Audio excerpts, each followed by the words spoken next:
Hello, everyone. You won't be expecting to hear our voice on this frequent a basis, but here we are. Another trailer has dropped. It is this time Venom, Let There Be Carnage. Literally just dropped this afternoon, and we are right on it. Put out a reaction episode for you just now on Spotify, iTunes, Anchor, wherever you get it. The big picture's there. Also, we've got our socials, underscore the big picture on Instagram and Twitter.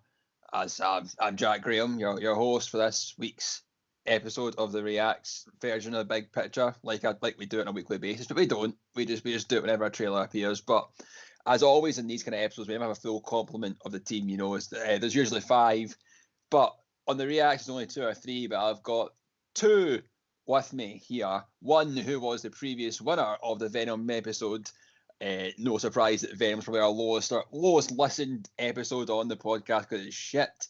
Adam, is Venom 2 going to be any better? On the basis of this trailer, I'm not so sure. And Stuart, you know you're here as well today. You've always got a kind of a cap on about your opinions of the Marvel and what's happening with Venom. We know how much of a hot piece of shit that is. Does it look the same for this one as well? Yeah, a whole lot of carnage going on and not the good kind. So for those that haven't seen it or have seen it and want to listen to us, just give a wee recap. We see Tom Hardy, he's back with his symbiote of Venom. They seem to be coinciding with each other, get along with peace and harmony and all sorts. You know, everyone's kind of all roses and sunflowers with them. But we do see Woody Harrelson's character. He is Cassidy, I think his name is. Cletus Cassidy. Yes, that's right. And he has a symbiote attachment as well. And funnily enough, that symbiote attachment is Carnage. And during this trailer, the kind of main premise of it was this monologue that Woody Harrelson gave, which maybe a bit absurd at times. The trailer itself was a bit chaotic. I felt it was a bit all over the place, but it's leading to that inevitable clash between Venom and Carnage. And Adam, I'll come to you first here. You're obviously, as I said, you were the winner from the Venom episode we did last time. What do you make of what you saw? Was it expected? Do you like what we're seeing of Carnage here? Do you think Woody Harrelson will be good in this role? I guess it kind of was expected because, you know, I think this is a perfect example of how if you release a really poor film, it's very difficult if you're not rebooting it to kind of rescue the franchise and also people's impression of it. You know, I can almost guarantee that if this was maybe a fresh trailer and we hadn't seen Venom, maybe I would even have a more positive reaction to it. But because you know kind of what they've done the first time round, you're kind of expecting it. So you see stuff and you can already think, oh, well, I know how that's going to play out and I probably won't enjoy it. In terms of Woody Harrelson as Cletus Cassidy, I mean, yeah, I guess it's a fine choice. I'm sure Stuart will agree with me that the ultimate casting choice for Cletus Cassidy has been suggested a million times. It's Walton Goggins. The guy's made to play him. And, you know, they went with Woody Harrelson. As a guy who's a big fan of, you know, I've said before, a big fan of Venom as a character, a big fan of Carnage as a character as well. I didn't get the impression but it was going to be a very true to the character and its portrayal. Stuart, what's your thoughts of it? This is I think it was the end of the Venom movie. The first time we kind of saw this the kind of second film was going to be about Carnage, and we've been given the first kind of glimpse of what Carnage is to look like at the end of the trailer, and it looks always menacing as ever as Venom does. I feel like the look of these characters are all right, but it's something about it just felt off for me. I agree. Yeah. First of all, I'm actually kind of disappointed that Woody Harrelson lost that awful, terrible, like Ronald McDonald wig that he had at the end of Venom. I feel like they should have just rolled with that because it's just it's absurd. It's absurd enough as it is that I feel like they should have actually kept that. I feel like for this film, I think Woody Harrelson will actually be all right. I think if there's anybody that can match Tom Hardy's weird symbiote energy in a film, I think it's Woody Harrelson, you know. And yeah, as Adam said, me and him have talked a lot about how we'd cast as Cletus Cassidy, and Walton Goggins came up time and time again because he's got that really menacing side. But Woody Harrelson's got this, he's got that in him as well. So I think he would be okay. But yeah, I don't like the specifically. I don't like the look of Carnage. I don't think Carnage looks great. The CGI really needs work. I get it's probably difficult to animate the symbiotes on I think it's like $110 million budget that this has got, but I feel like given how dark and murky the camera looks, I feel like you could do it to make something better. You don't see Carnage a lot in the trailer, but I don't like the look of him. He's too pale a red. I want that deep blood red look to differentiate him from Venom. And yeah, we haven't seen him, but he looks just as big as Venom, and I don't think that was never what Carnage was. Carnage was always like skinnier and leaner, but I like that because whilst he's not as physically imposing as Venom in the comics, he was way more dangerous, and I think they should have gone for a similar look. I think one thing that I criticised on the first Venom film, actually, we released an episode on it. You should check that out if you listen to this and you haven't listened to that. It's called Venom is a Terrible Movie, and I'm sure Venom 2 will be a terrible movie, but we'll talk about that when that comes out anyway.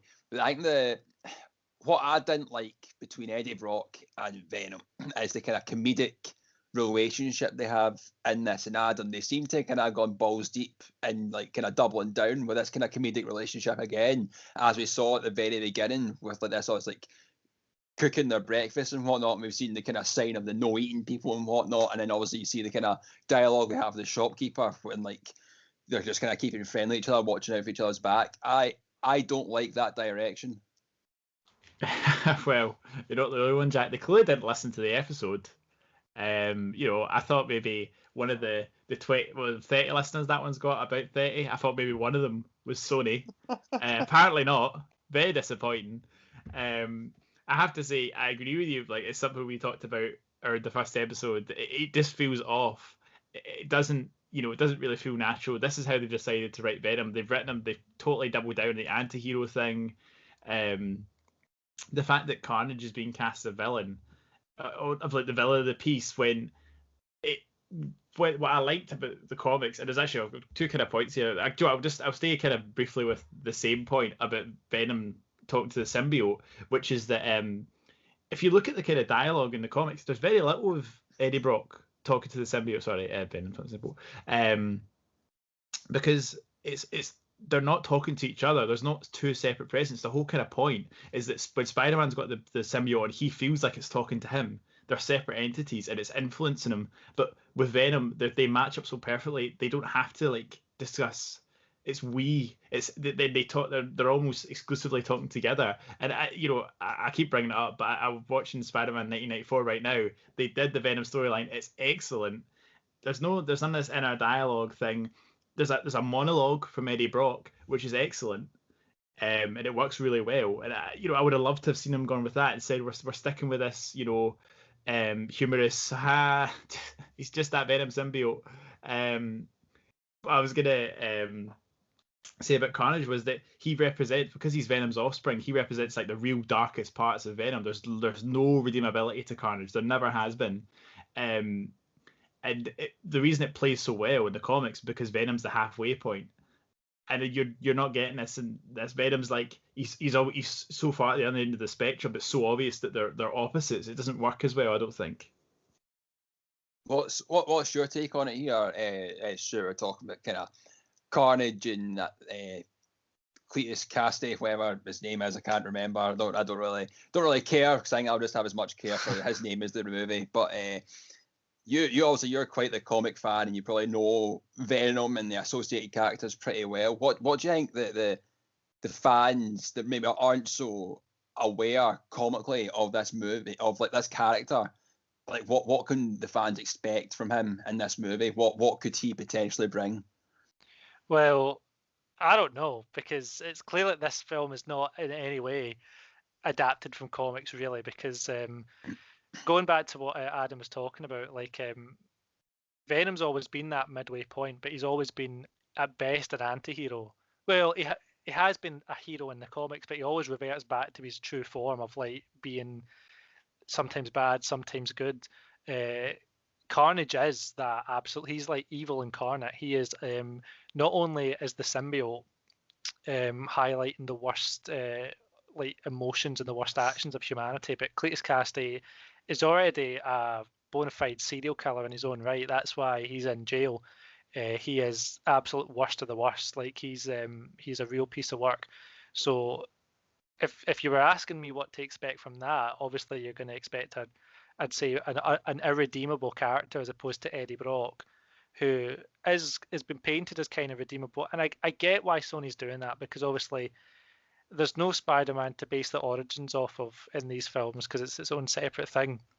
So you have to make, as I suppose you don't have to, but Sony's had to make Eddie Brock a bit more likable and a bit more redeemable, and that's why you've got that kind of comical relationship between the symbiote and Eddie Brock. And I'm actually going to go against the grain here and say I actually kind of like that they're doubling down on the relationship between Eddie and the symbiote. It's so weird and quirky that because of that, it was probably my only favorite part of the first film. So I like that they're continuing with that, because it's obviously not going to be true to the comics, so they might as well go in a completely different direction to kind of separate it from obviously the elephant in the room is this is Sony's own thing, and whilst I'm upset that we'll never get that MCU maximum Carnage movie or something similar, part of me is glad that Venom is off in another movie universe in the MCU, primarily so that they can focus on other villains in the MCU. But it's detached enough that I don't really care if they mess it up, which they inevitably will because it's Sony. They're just doing their own thing and they're just trying to make money as a meaningless cash grab. What I was just gonna say is that just you're talking about like, you know, leaving out other characters and stuff. I do think they really boxed themselves in here, because I would agree. Like, if you're talking a Venom trilogy, let's just say in your head you've got a Venom trilogy, right? Carnage would be the second movie in that trilogy. That's fair enough. But then they've already lent on the other symbiote angle in film 1 with Riot, and the kind of, you know, going to the space, the other symbiotes, that kind of interaction. So we've already lent on that quite heavily. Then we're getting another symbiote v symbiote film in this one. And then traditionally, I would say, you know, and maybe Stuart would disagree with me here, but if you're going for a third Venom movie, you would then start bringing in the kind of, I can never remember the character's name, but there's the kind of king of the symbiotes, and there's this kind of big overarching thing. And that's kind of when you see Venom really pitted against other symbiotes. You know, he maybe clashes with Carnage, or they would normally work together. But then you would generally see that's the kind of clash, because there's this hierarchy that he's not a part of because he's on Earth and he's different. And I just think that they've totally boxed themselves in. I don't know where they go after this, if there's going to be another one. There probably won't be, but if there is, like, you know, what's left to do? I don't get it. Yeah, I don't think long-term planning is currently in Sony's wheelhouse for this. You're absolutely right. Like, the more interesting comic aspect of like when symbiotes would rock up is when the hero rocks up, because it always puts Spider-Man in a weird position of having to work with a symbiote, which is predominantly Venom. If you're going to get Venom and Carnage in their own movies, it needs to be more than just like, you know, them fighting. You know, that's, again, the comic analogy, that's good for maybe half of an issue or an issue itself. But if there's 6 issues, you can't just have them fighting. There has to be that kind of dilemma, which is why these Sony films don't look anything more than just a cash grab. Like, if you look at a film like Joker that DC put out, I'd want something like that. I mean, we've seen so many people compare not only the first Venom movie, but also I've seen people compare this trailer to a superhero from like the 90s or the early 2000s, and they're right. Superhero films have just kind of moved on now. It's not enough to just be a superhero film, and Sony are definitely just banking on the brand as opposed to making something worthwhile, just like they did with the Amazing Spider-Man films with Andrew Garfield, and we all know how they turned out. It's an interesting one. I think we can all agree that this movie is probably going to be an even hotter mess than what the first one was. Although the first one, they were maybe trying to set up something that kind of failed. This is, as you said, Stuart, a bit of a cash grab to try and recoup and regain as much as they can to potentially have a third one, or just to end the 2 movie series in a high. But before we kind of end it, I'll just ask, is there any kind of wee tidbits we saw in the trailer that we liked? Anything that in particular we didn't like? Just your final overall opinion. I'll go to you, Adam, first. I liked Eddie Brock's jacket with the blue and the red stripe on it. Would you buy it? Aye. Would you go get yourself a Jack like that? Yeah, I think that's kind of the almost the superhero movie staple. You got Wolverine's jacket as well. It's got a very it's nice feel to it. I could definitely see myself rocking it. But things I didn't like. I agree with Stuart. I think I doubled down on what Stuart said about the look of Carnage. You didn't feel it. It just didn't vibe with me. Maybe it's a trailer. Maybe they're keeping their cards close to the chest and it will look a bit better. But I'm not going to give Sony that much credit. I don't think they've got that in the locker. I would give them that much credit either. Stuart, what's your final thoughts with it about the trailer? Is there a particular aspect you liked? Is there anything you really disliked? Are you looking forward to this coming out? No, I'm not. I mean, I think I've said enough about the trailer. The thing that, lastly, well, two things. One, the name absolutely sucks. That is a terrible name. That's like Dawn of Justice levels of bad. That Let There Be Carnage. There's literally Maximum Carnage is like a well-known comic story arc. They could have just gone with that. That's a much better title. However, one thing I did like is the choice of song. I really like that. It's probably the best use of One Is the Loneliest Number in a superhero film since the Lego Batman movie. But yeah, that's all I have to say. This movie looks trash. I don't think our Venom Let There Be Carnage episode will do any more views than that. Sorry, Jack. There's probably some people after you've mentioned the Lego movie as to why haven't the big picture done a picture sequel or try and fix the Lego movie series? And it's because you can't fix or change perfection, and that's it.